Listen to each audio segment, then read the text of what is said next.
les voy comentando un poco de qué se trata todo esto.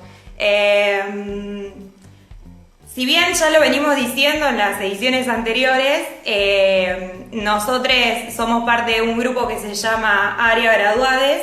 Seguramente quienes cursaron en la Facultad de Rosario nos conozcan porque la transitamos participando de la agrupación estudiantil Área, y desde ese espacio hemos desarrollado y generado distintas actividades como el Congreso, que es el CREA, donde conocimos a los chicos de Grupo Talca. También realizamos workshop como les gusta decir a ellos.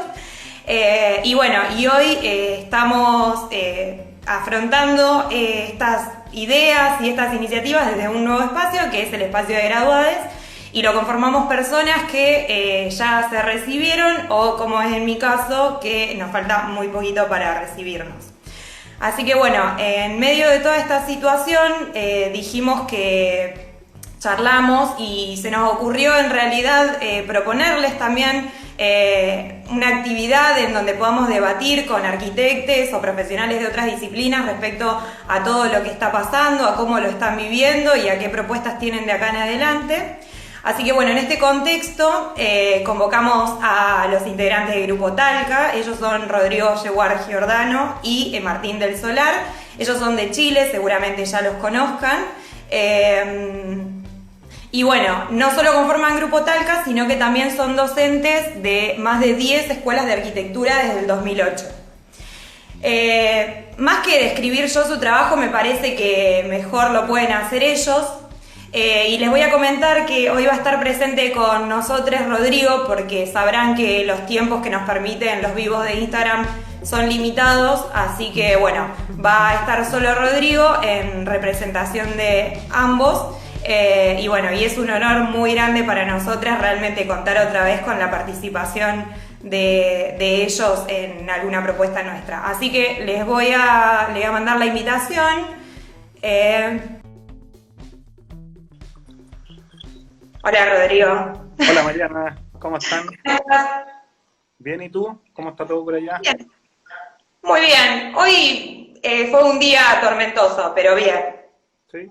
Ah, bueno, es parte de lo que pasa. Acá en el sur de Chile creo que está lloviendo y acá en el centro todavía no pasa nada. Seguimos con algo de calor y en la noche se pone frío, así que estamos todos, bueno, tratando de pasar esto que estamos pasando todos de maneras muy distintas en el sur, en el centro, así que acomodándonos a esta situación, que yo creo que esta situación hace que podamos estar ahora conversando, porque si no, Seguro. no hubiera pasado.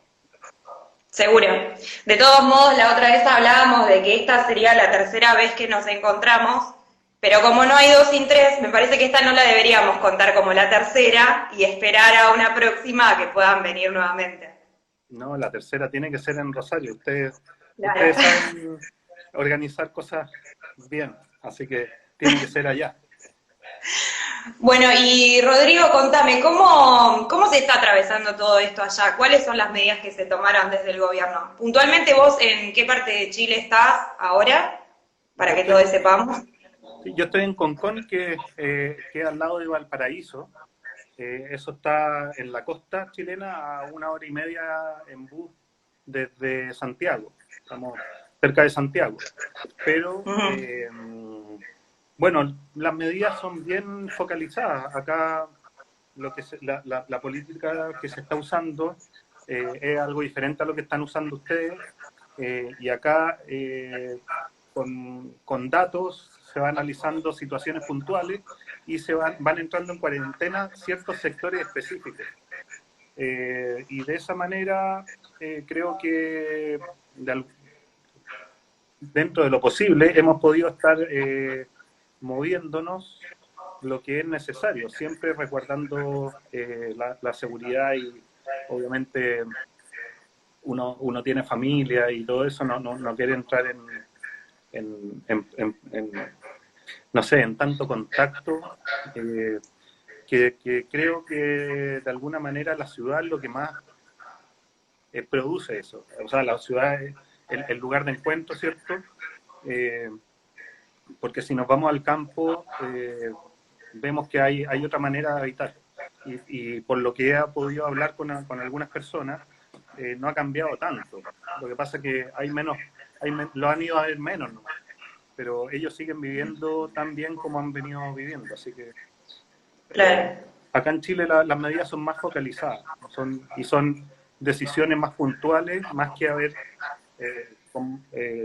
decidido entrar todo el territorio en cuarentena, porque hablábamos hace una semana en una charla también que estaba Nicolás Campodónico, hablábamos de esto de las soluciones locales, de que pueden llegar noticias desde Europa y podemos aprender cosas, pero finalmente hay otra manera de habitar, que es la nuestra, latinoamericana, y dentro de la latinoamericana hay muchas maneras por nuestra geografía. Está la manera de la Pampa, la manera de la cordillera, de la del valle, son todas distintas, y hay distintas, y tanto a lo largo como a lo ancho.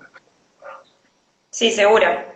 Sí, acá, bueno, en Argentina venimos con el aislamiento obligatorio y preventivo hace ya más de un mes y obviamente, como vos decís, digamos, se está focalizando en relación a la situación de las distintas zonas. Puntualmente donde estamos nosotros ahora, en Rosario, Santa Fe, las medidas van a seguir igual, al menos hasta el 10 de mayo. Así que estamos con ciertas limitaciones a la hora o restricciones a la hora de salir y bueno, atravesándolo también de una manera bastante particular a todo esto, Sí, entendiendo que es algo nuevo, ¿no? sí, es increíble. Yo tengo una hija de 6 años y claro, yo ya llegué a los 40 y a mí nunca me tocó pasar por algo así. Y ella habla de cuarentena, de virus, como cosa muy normal. Sí, ni hablar. Sí. Ni hablar. Bueno, y en relación, digamos, a todo esto que está pasando, algo que veníamos hablando con mis compañeros, es que somos conscientes de que no todas las personas lo estamos atravesando de la misma manera, ¿no? Si bien esto no es algo nuevo, sabemos que vivimos en una sociedad desigual, que no todas las personas acceden a la vivienda digna, que no todas las personas cuentan hoy día con los servicios básicos y necesarios para la vida, que muchas personas viven en situación de hacinamiento. ¿Cómo crees que eso se está llevando a cabo allá, digamos, toda esa situación allá en Chile? ¿Se está de alguna manera solucionando, por así decirlo, o todo sigue su rumbo como si nada sucediera? Digamos, como si estuviésemos todos en la misma situación.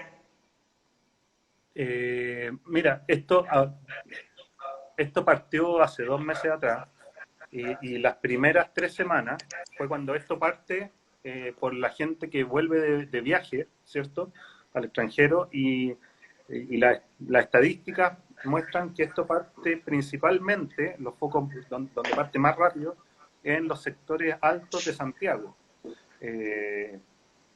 Y luego, bueno, y luego esto, en los meses siguientes, o sea, la semana siguiente, la cuarta, la quinta y ahora en las que estamos ahora, estamos teniendo otro tipo de problemas. Donde parte el problema, en el sector alto de Santiago, hay infraestructura para poder haber abordado esto, de alguna manera. Las viviendas son, escuchaba el otro día, en promedio 150, 160 metros cuadrados cada vivienda, y ahí habitan en promedio 2 a 3 personas máximo, 2 personas el promedio. Y ahora este problema se está ya desplazando a la periferia, donde el promedio de la vivienda tiene 45 metros cuadrados y el promedio de habitantes por vivienda son 5.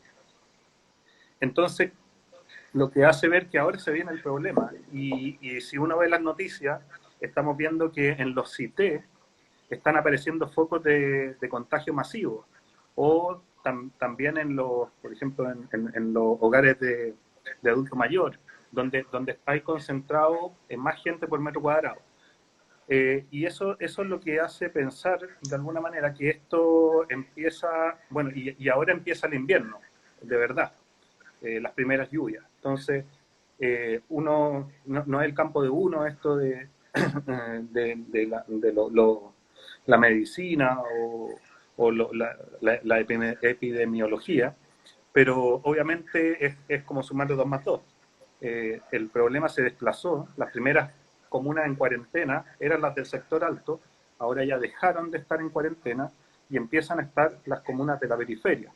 Y ahí es donde se va a venir el problema, porque van a venir las lluvias, van a venir, esto se va a juntar con la influenza, con los tipos de enfermedades clásicas del invierno, pero uno ya no va a poder estar aislado, como lo hacían en la vivienda de 150 metros cuadrados, de dejar una persona aislada en un dormitorio, con ventilación, con un baño especial dedicado a esa persona. Acá no, acá viven 5 personas en 2 recintos, y ese es un problema mayor.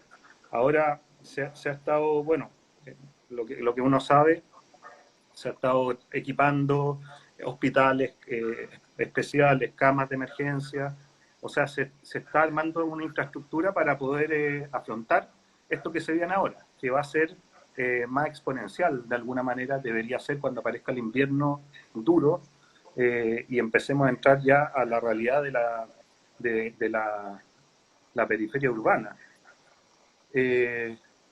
Eso principalmente, me han llamado, tú sabes que hemos trabajado con algunas localidades siempre rurales. Nosotros poco hemos hecho en la ciudad, poco trabajamos en la ciudad, y lo que hacemos principalmente tiene que ver con la vuelta al campo. Es evitar, de alguna manera, trabajar por evitar que el habitante del campo vaya a terminar a esa periferia. Y eso es lo que estamos haciendo hace 15 años más o menos. Entonces, claro, ahora cuando fue el 18 de octubre acá en Chile, que fue el estallido social, recibimos 2 llamados. Nos llama Pedro, ¿cierto?, de Pinohuacho, ya ustedes algo han escuchado, y nos llama Violeta y Rubén de la Patagonia, que viven en la montaña. Pedro también. Y Violeta y Rubén también son leñadores y viven en la montaña. Y cuando viene lo del estallido social nos llaman y nos dicen, estamos preocupados, vénganse, ya saben dónde llegar. Entonces, eso es súper bonito cuando hay crisis en la ciudad o en un sistema, haber construido una relación con un tipo de personas, que decimos nosotros, y que nos vienen a convencer de que lo de ellos es mejor, de alguna manera. Y cuando viene ahora lo de la pandemia, volvemos a recibir el llamado de ellos dos, de Violeta, de Rubén y de Pedro, con la señora Marta, y nos dicen, vénganse, no tienen por qué estar allá, ya va a estar complicada la cosa. Y recuerdo que Pedro, cuando partimos el año 2006, decía, él es muy crítico de la ciudad, decía que no quería que sus hijos vivan apiñados en un edificio uno arriba del otro. Y eso nos quedó grabado. O sea, él dice, pero ¿para qué se van a ir a la ciudad? Viven apiñados uno al lado del otro. Ni siquiera se conocen con los vecinos. Y el vecino vive a 3 metros de uno. Es la puerta siguiente. Y los vecinos de Pedro o de Violeta y Rubén viven a kilómetros, a un día caminando. Y tienen más cercanía y más relación que incluso la relación que nosotros en la ciudad podemos establecer con nuestro vecino que está al lado. Todas esas cosas uno lo hacen pensar, esos llamados que hacen y la manera de habitar, lo que significa la ciudad en este problema. ¿Lo estaremos haciendo bien? ¿Será la respuesta? ¿Será la única respuesta? ¿Tenemos que imaginar nuevas cosas? Eso es lo que un poco queda dando vuelta. Sí. Digamos, cuando hablaba, digamos, de la desigualdad social y la desigualdad urbana puntualmente, me refería a ese problema que mencionás, el problema de las periferias, digamos, de cómo están superpobladas y en ocasiones alrededor de las ciudades las personas no cuentan con los recursos necesarios para vivir, digamos, cómo trabajaban ustedes en ese sentido. Y algo también que me quedó y que me parece súper interesante es el vínculo que se genera con las personas que habitan los territorios a intervenir, ¿no? Porque, por ejemplo, en nuestra facultad, yo todavía sigo siendo estudiante, y en nuestra facultad la búsqueda por momentos termina siendo solo formal. Generamos proyectos sin comitente. Entonces, en ese sentido, nos interesa saber cómo trabaja Grupo Talca y también si suelen trabajar de manera interdisciplinar, fusionándose con otros profesionales. Sí, ahora nos pasamos al tema de educación de alguna manera, que todos están entrelazados, porque si uno atiende a lo que hablaba antes, esto de los llamados del campo, uno entiende de alguna manera qué es lo que debería hacer un llamado a los estudiantes. Y justamente desde la parte académica, en algún momento pensábamos, como les puede pasar a ustedes ahora que van a ser arquitectos y empiezan a desarrollarse, ¿no es cierto? Cada uno en su área que más le interesa, eh, el, pensábamos que hay ahí hay una manera que creíamos en un inicio que era que teníamos que hacer una escuela separatista de alguna manera, irnos por fuera. Y creo, bueno, ahí está la Lore Mellado, está pasando por ahí, vi que pasó la Chincantista, que es de Argentina y ahora se fue a vivir al sur, que vivía en Buenos Aires, que en un momento hicimos el Andes Workshop, que era como esta idea de escuela, pero por fuera de la academia, que la seguimos desarrollando con la Casus Egers, que seguimos en eso, pero que también nos dimos cuenta que la pelea hay que darla por dentro. O sea, si nos vamos a ir por fuera, vamos a estar reducidos a un grupo, tal vez puede ser a un grupo de élite que pueda pagar algo que es más costoso, o una experiencia, no sé. Eh, Siempre soñamos con que esto sea sin costo, lo del Andes Workshop. Y hemos postulado a becas y cosas, re difícil ganarse algún fondo, así que estamos dándole vuelta a ver cómo lo hacemos. Pero dar la pelea desde adentro significa que hay que estar en la academia. Igual, hay que hacer las dos cosas, o las tres, la nueva que aparezca. Eh, y el Andes Workshop, de alguna manera, lo que hace es ponerse en relación con muchas disciplinas. O sea, ahí está Vicente Gajardo, que es escultor en piedra, que es un maestro. Está, bueno, la Cazú, que es arquitecta, ¿cierto? Y trabajamos juntos en el Andes Workshop. Está la Fran Sassier, que es ella se mueve en el mundo de la danza, en relación al cuerpo. Está la Tere Montero, que ella es grabadista, hace grabados, ¿cierto? Trabajaron con nosotros los hermanos Ducci, que son arquitectos y carpinteros, enseñándonos las carpinterías. Participa también Sergio Lorte, y un biólogo, naturalista. Entonces, y así, podemos, bueno, y han pasado mucho que están dando vuelta. Entonces el Andes Workshop es una cosa que no tiene tanta forma, no depende tanto de nombres, sino que sí de construir un cuerpo de pensamiento, de alguna manera, pero de acción también. Pero no solamente, como puede pasar en esta conversación, que sea escucharnos solamente entre arquitectos.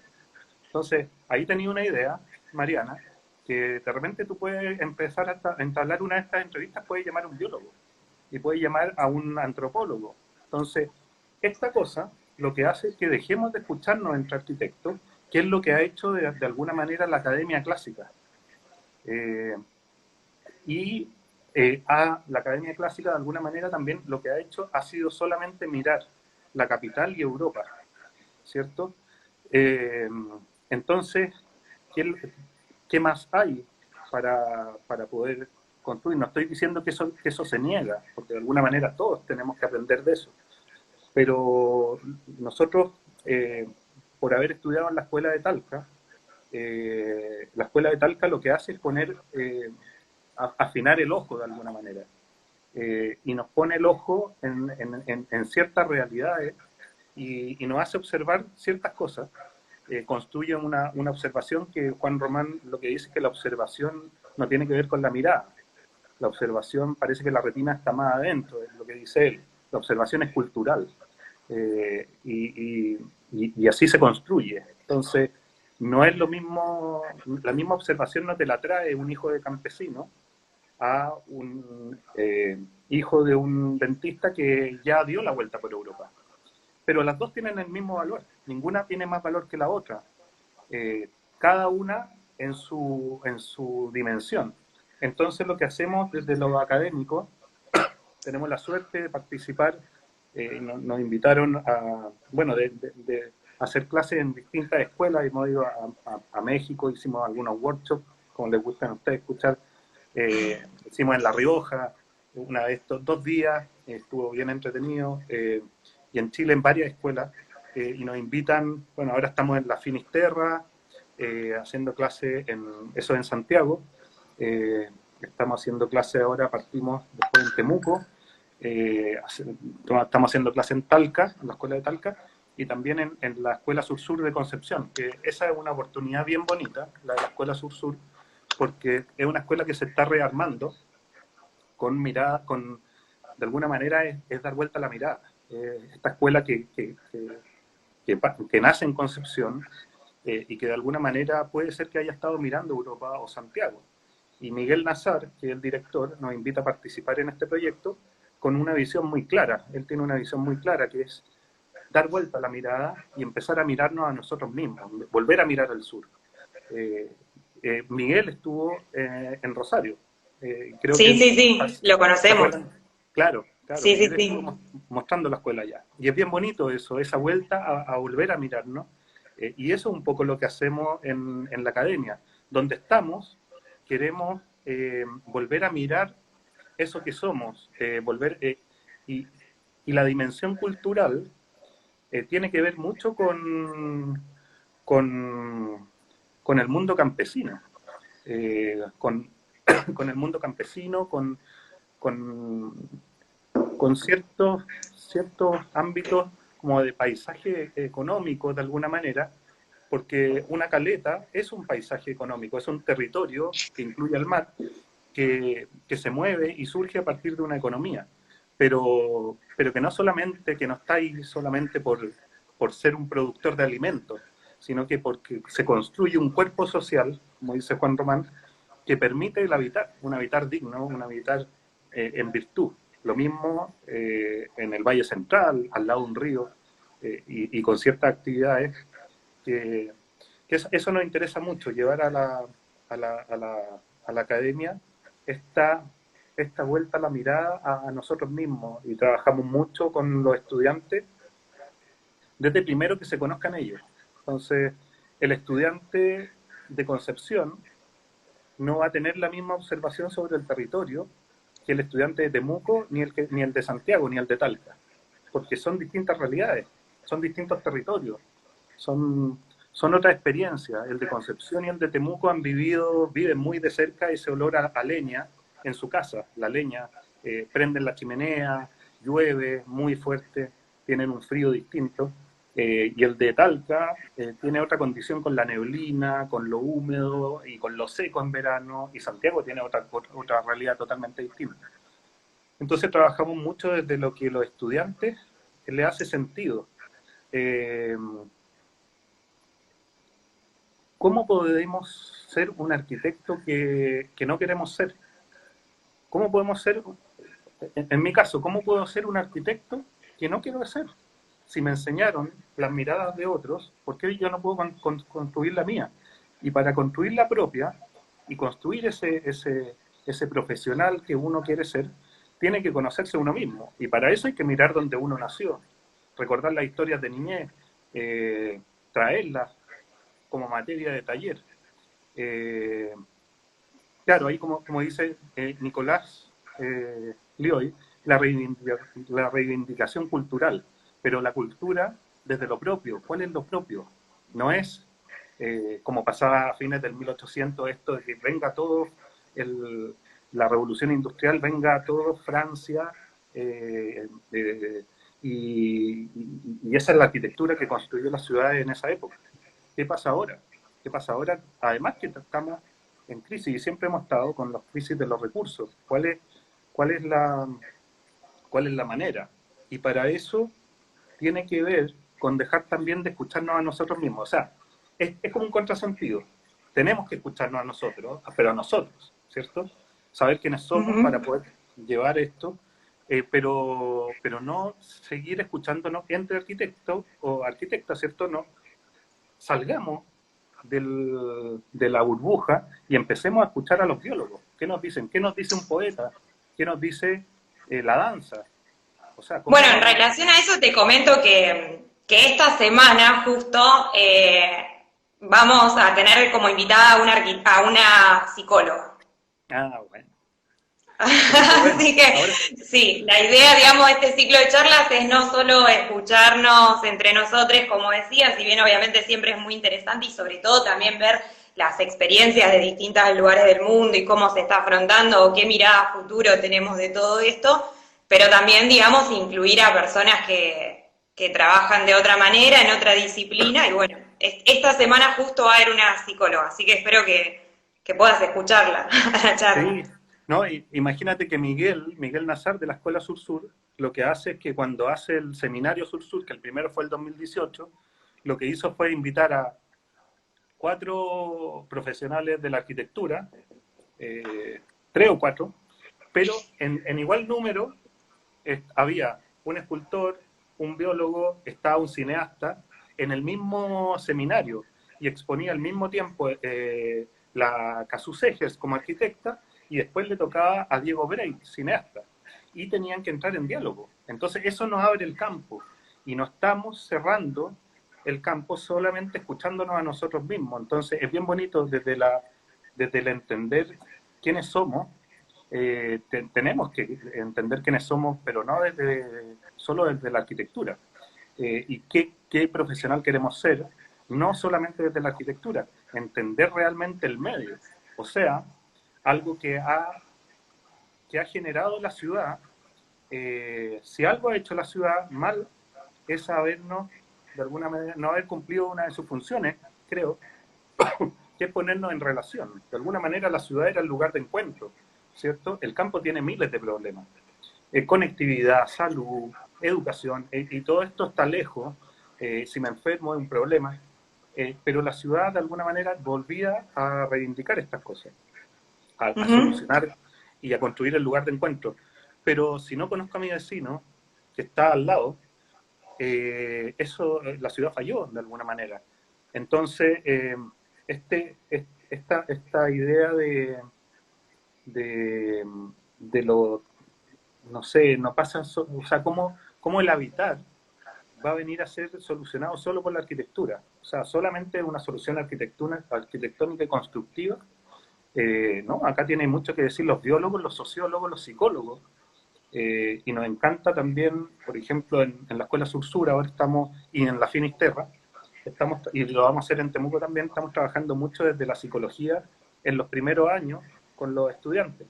Entonces le hacemos escribir un texto de 2 páginas en donde nos cuentan el lugar feliz de su niñez, el lugar recurrente, o tal vez no es el feliz, pero es ese que nos viene dando vuelta todo el tiempo.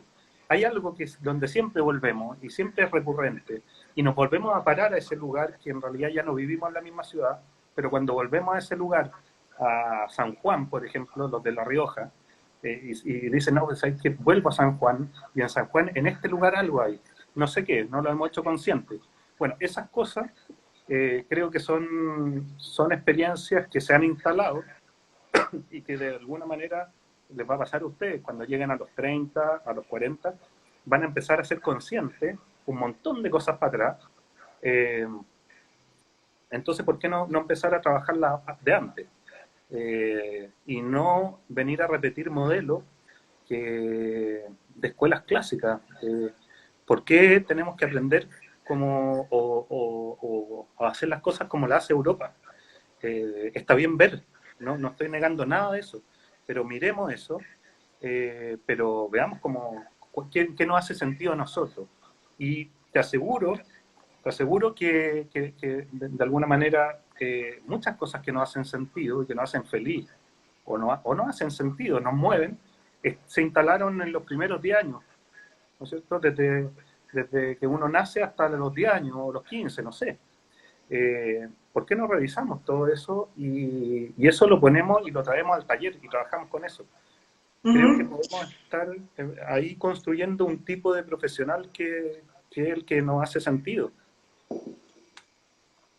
Y en relación a su trabajo puntualmente, algo que mencionaste antes es el estallido social. ¿Te referís a la situación política que se está atravesando hoy día allá en Chile? ¿Cómo funciona esto allá? Más que nada respecto al trabajo que hacen ustedes. Sí, bueno, eso fue parte hace muchos años, sí, aquí hay un problema y uno lo puede llamar desigualdad, pero ¿qué es la igualdad también? Tenemos que ser todos iguales. Es un problema de oportunidad, es un problema muy complejo, pero yo creo que estamos muy decepcionados. Sí, esto viene por una decepción. Eh, eh, no sé, da pena ver cómo la gente vive en la ciudad. O da pena ver cómo vivimos. Sí, ¿por qué nos vamos para afuera y nos vamos al campo y vamos a la montaña?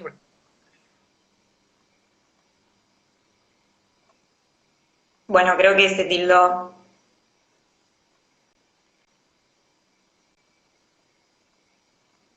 No sé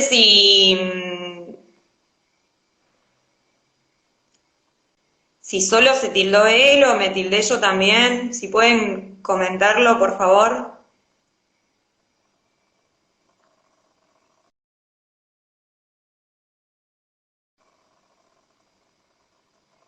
Sí, bueno, no, aparentemente fue un problema que tuvieron. Ahora le vuelvo a enviar la invitación de todos modos. A ver, ahí estamos. Ya, ahí estamos. Ahí sí, ya. No, lo que estaba hablando que se tildó. Esa es una palabra que no la había... Lo censuraron. Pasa que habías quedado congelado. No sé si llegaste a verte o directamente No, cerró todo. pensaba que claro, yo creo que es un problema que estamos viviendo muy mal. Y es lo que decía Pedro el año 2005, el leñador de Pinohuacho.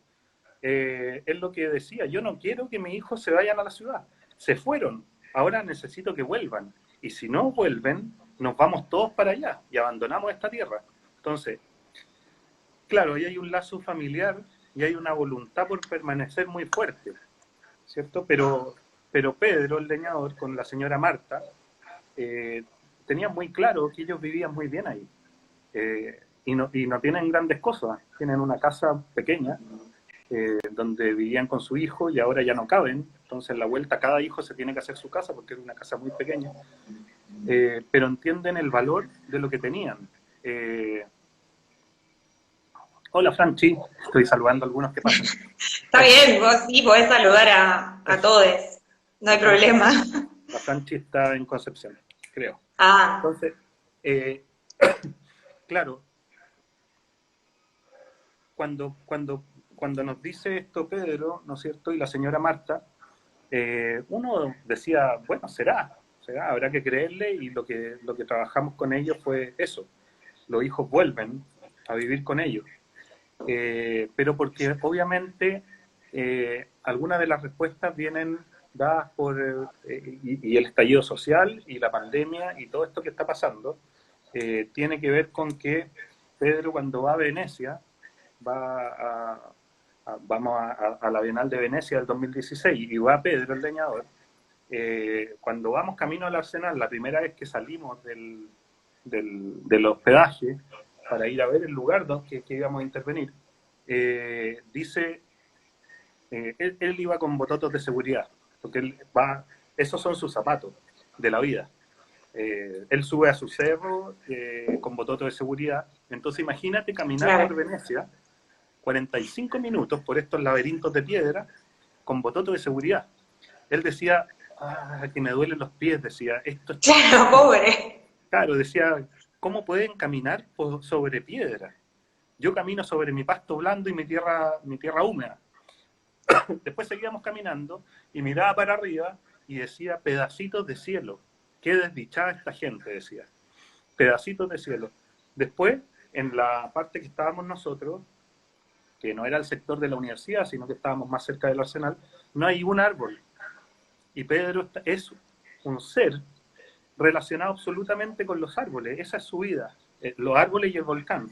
Y no hay un árbol. Y dice, pero ¿dónde está la sombra?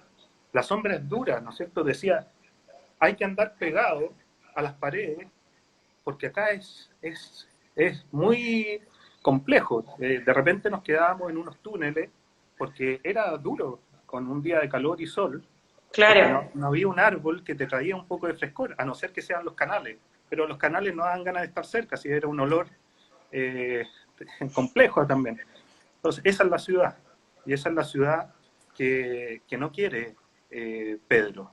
Eso es lo que de alguna manera nos hemos ido dando cuenta que no nos parece que no nos está haciendo mucho sentido. Finalmente termina Pedro, que lo conté la última vez que fui, que Pedro termina dándole una respuesta magistral a Doménico, a los que no conocen la historia, que es muy bonita, que cuando llegamos al arsenal se hace amigo de Doménico Lanucara, que es el guardia de seguridad de la Bienal. Y finalmente estuvimos media hora ahí acreditándonos y Pedro le dice, Doménico, un italiano que habla muy bien español, Pedro le dice, Doménico, llévanos al lugar donde tenemos que montar el mirador. Y Doménico dice, ok, síganme, y nos lleva a un lugar, y Doménico le dice, acá es, no tengo la imagen para apoyarlo, pero acá es, lo único que le voy a decir, Pedro, que tenga mucho cuidado con tocar esos pilares, con tocar esos muros y el suelo. No los perfore, no apoyen nada ahí. Por favor, le pido que tenga mucho cuidado. Y Pedro se impresiona, le dice, pero ¿por qué, Doménico? ¿Por qué tengo que tener tanto cuidado con estos muros y este edificio? Y Doménico, el italiano, le dice, lo que pasa, Pedro, es que usted está parado en un edificio de más de 1000 años. Claro, y Pedro le dicen eso y empieza a mirar este edificio, ¿cierto? El arsenal por dentro, y asentía la cabeza y le decía, así que ustedes tienen edificios de más de 1000 años, yo tengo un volcán de millones de años. Y eso, de alguna manera, viene a explicar todo. Eso para nosotros fue haber ido con el leñador que estaba representando a todo un pueblo cordillerano, latinoamericano, y haber escuchado esa frase en Venecia. Pedro, la única vez que salió de Chile, salió caminando a Argentina a hacer un trabajo, cruzó la cordillera. Y se tuvo que subir a un avión 15 horas y llegar a Venecia. Primera vez que llega y estás parado en esta ciudad y nos dice todo eso. Y viene a poner énfasis en un tipo de cosas que se nos olvida de alguna manera, que es estar en relación. Esto nosotros siempre contamos que se superpone con la historia de cuando llegan los quechuas al sur de Santiago, al Maule, y no pueden pasar por el río Maule porque se enfrentan con los mapuches. Los quechuas invitan, finalmente hay guerra ahí, y eran un pueblo de alguna manera, tenían una diplomacia, como lo cuenta Gastón Soulet, una diplomacia no violenta. Invitan a los loncos, a una delegación de loncos mapuches, a visitar el Cusco para convencerlos de que se tenían que unir a su civilización. Era conveniente. Y los loncos acceden y se van al Cusco. Y llegan al Cusco y ven esta ciudad grandiosa, dice Soulet, ¿no es cierto?, que todo de piedra, una ciudad construida. Y ven esto, pero vuelven convencidos de que lo de ellos era mejor, los loncos. ¿Y qué tiene el pueblo mapuche si tienen unas rucas que al segundo invierno ya se viene todo abajo? Tienen construcciones de madera que se degradan con el tiempo.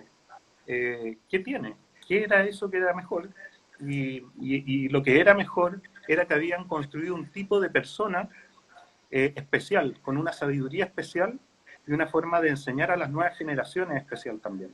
Y esa era la más grande creación del pueblo mapuche. Y es lo mismo que nos estaba diciendo Pedro en el Arsenal.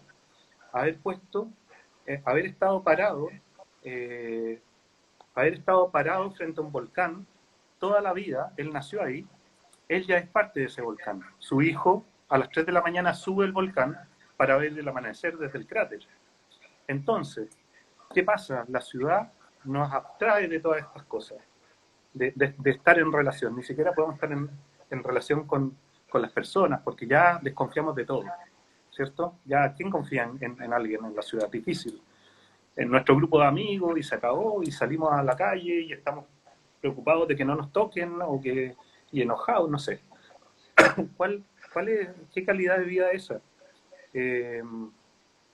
Entonces, esto que se supone que tenía que construir el modelo o la ciudad, esta idea de ciudad, está fallando, o falló hace mucho tiempo. Entonces, ¿por qué no volver a pensar en los territorios? Y la ciudad está inmersa en un territorio, ¿cierto? ¿Por qué la ciudad se tiene que pensar desde adentro? ¿Por qué no pensamos la ciudad desde el ojo de un campesino? ¿Cómo la ciudad lo acoge? ¿Cómo Talca, la ciudad de Talca, acoge al campesino de Pencahue desde arriba? El campesino de Pencahue ve Talca desde arriba, y en el fondo está la cordillera de los Andes. ¿Cómo construir y diseñar una ciudad que acoge a ese campesino? ¿O cómo el territorio acoge a una ciudad? ¿O la ciudad es parte de ese territorio? Está todo fraccionado, está complejo. Entonces, es bonita esta enseñanza, de alguna manera, que viene a decirnos Pedro, porque nos hace volver al sentido de las cosas, ¿no es cierto? De entender que tenemos que estar en relación. Él es su volcán, él lo entiende y sabe perfectamente que si viene una erupción, él ya sabe dónde instalarse, pero cohabita con él, es parte del sistema, no lo anula o no lo niega. La ciudad, de alguna manera, lo que hace es protegerte de la lluvia, ¿no es cierto? Hacer que nos sintamos las estaciones del año, nos pone marquesina para que no nos mojemos, nos pone, no sé, aire acondicionado, entramos a un mall o a alguna galería, tenemos el aire acondicionado para que no sintamos frío, y empezamos a desconectar todas nuestras sensaciones y estar en un hábitat que no es el que corresponde a la estación del año, o también no construye la relación armoniosa entre las personas, no está construyendo eso. Eso es lo que le preocupaba a Pedro. Una pregunta que surgió acá de la gente que nos está escuchando, te la voy a leer, así podés dar una respuesta. ¿Qué pensás de la nueva vida del pueblo mapuche que aún queda en Chile y su adaptación al nuevo mapuche de ciudad, siendo que más de 70 de ellos viven en la ciudad? Digamos, quizás un poco en relación a lo que venías diciendo. Sí, bueno, no, lo que pasa es que no le ha quedado otra. ¿Tú crees que esas nuevas generaciones, puede ser que alguno diga, no, ¿sabéis qué? Yo creo que la cosa va para allá, y voy a mirar Europa, y puede ser, y es muy válido, está bien, si no, pero te aseguro que en el fondo del corazón, los que nacieron en esos territorios y nacieron debajo de la Araucaria y viendo el volcán, te aseguro que si tú les das la oportunidad de volver a ese lugar, la van a aprovechar y lo van a defender. Ellos saben lo que tienen. Lo que pasa es que la falta de oportunidades en estos territorios, por ejemplo Lonquimay, donde hay una pobreza muy grande, no permite permanecer. Entonces se tienen que ir a Santiago, igual que los hijos de Pedro. Se habían ido a Santiago, pero volvieron. ¿Qué pasa con por ejemplo, el BID, el Banco Interamericano del Desarrollo? Estuvimos investigando un poco algunos fondos y algunas cosas, y por lo que hemos visto, creo que, si es que no estoy equivocado, en algunos fondos, claro, se manejan con instituciones de gobierno, pero son préstamos, y las comunidades después tienen que devolver esa plata. Y no están en la cultura, de alguna manera. Pedro nunca se ha metido en un préstamo, y no es mapuche. Es porque es cultural, no tiene que ver con los mapuches, o no tiene que ver con el colono. Es este mestizaje, de alguna manera, es algo que ya está, y es cultural, y que está en el campo. y le tienen terror a un crédito, porque piensan que les van a venir a quitar la tierra. Pedro también no quiere poner en riesgo nada. Vamos a hacer con lo que tenemos y con eso vamos para adelante.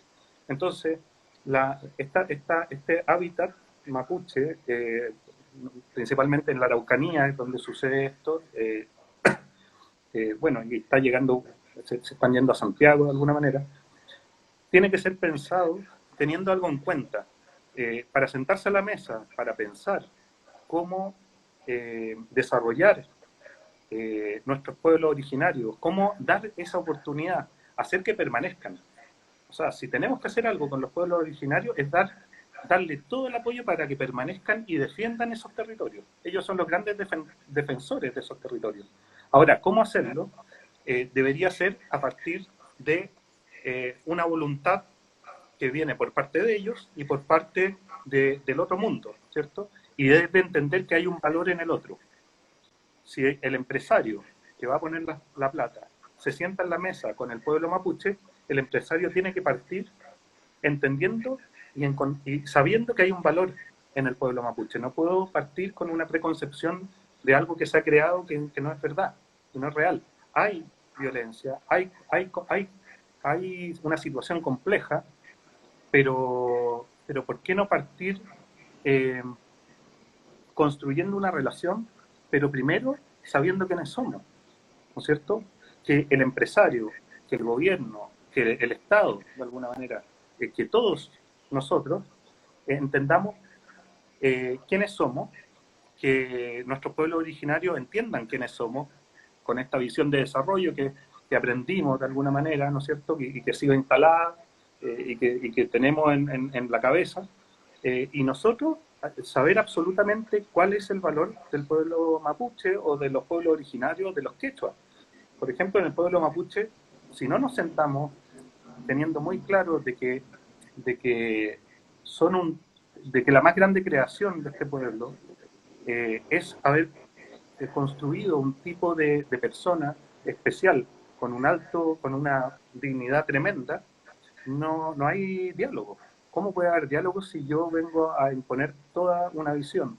O del otro lado también. Creo que esto y todo lo que hemos hablado ahora tiene que ver con ponerse en relación, con ponerme en relación con el otro, de entender al otro. Y para eso, hablábamos hace rato, la transdisciplinariedad. Entonces, ¿qué nos tiene que decir el antropólogo? ¿Qué nos tiene que decir el pueblo mapuche? ¿Qué nos tienen que decir el temporero, el campesino, el pescador, el carbonero? ¿Por qué están fuera de la dimensión de la arquitectura, por ejemplo? O del derecho. ¿Por qué están fuera? Si son parte fundamental de nuestra dimensión cultural. No hay otra. Como Latinoamérica no tenemos grandes ciudades para mostrar qué ejemplo podemos darle a Europa si no es mostrar que acá en Latinoamérica tenemos un tipo de persona única que está puesta en relación con el territorio y este paisaje muy potente. Creo que la persona es de alguna manera lo que tenemos que defender, esa persona que se ha puesto en relación con la araucaria, con el puma, con el volcán y que entiende eso. Entonces, a nosotros nos marcó mucho esa frase de Pedro porque es una lección que nos baja a piso y nos dice, hey, paren, porque parece que están pensando puras cosas, no sigan mirando Europa, hay que conocer todas las realidades, está bien, pero mira lo que tenemos, no lo están viendo, eso es lo que nos dice Pedro. Bien, Rodrigo, te comento que nos quedan solo 5 minutos, porque este formato nos permite solo 1 hora, así que te voy a hacer una preguntita más, que también la hizo a alguna persona que nos está mirando. ¿Crees que esta pandemia va a hacer cambiar la forma de hacer arquitectura de alguna manera?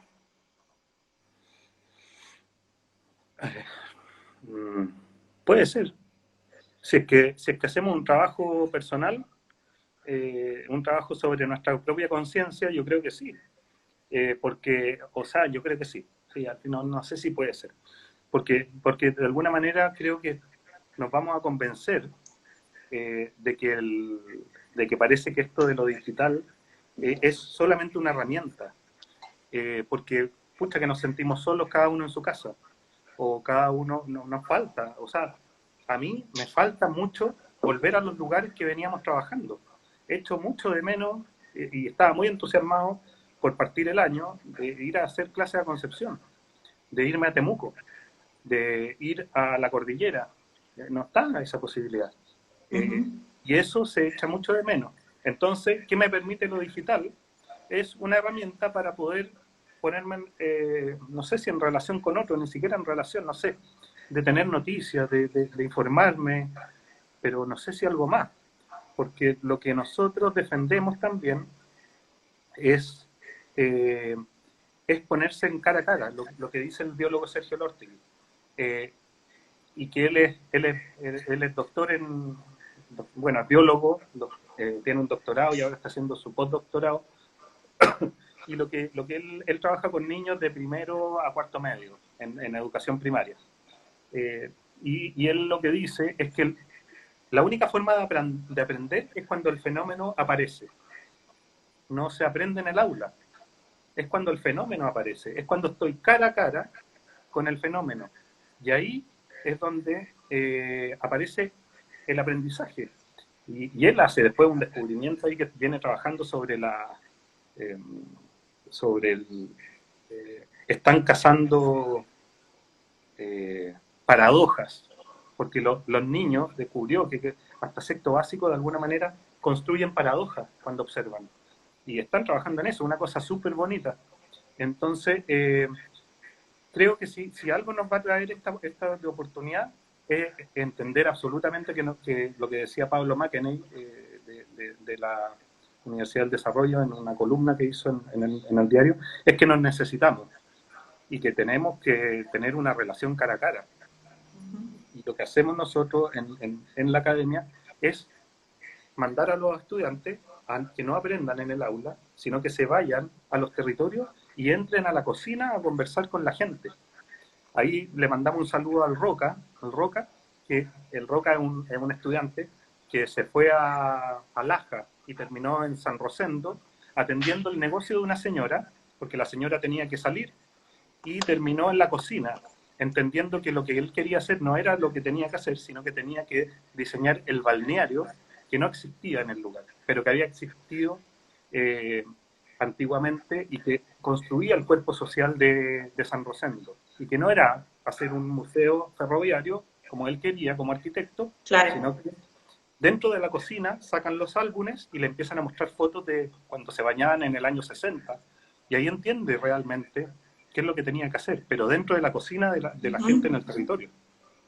Bien, Rodrigo, te comento que ya esto en breve se nos va a cortar y no queremos despedirnos sin agradecerte, obviamente, por contar una vez más con tu participación. Realmente es un honor recibirte. Así que bueno, muchas gracias y también le mando saludos a todas las personas que nos están mirando y comentarles que en breve vamos a estar informando cuándo va a estar esta nueva invitada, la psicóloga que mencionábamos antes. Eso, y saludo a la Cecilia, a Francisco y a la Amelia de Buenos Aires de Piso Tapita, que tienen recién a Amelia. Le quería mandar un saludo a ellos y a Chinca, a la Lore, Chinca que está en Argentina también. Métanse ahí a Piso Tapitas de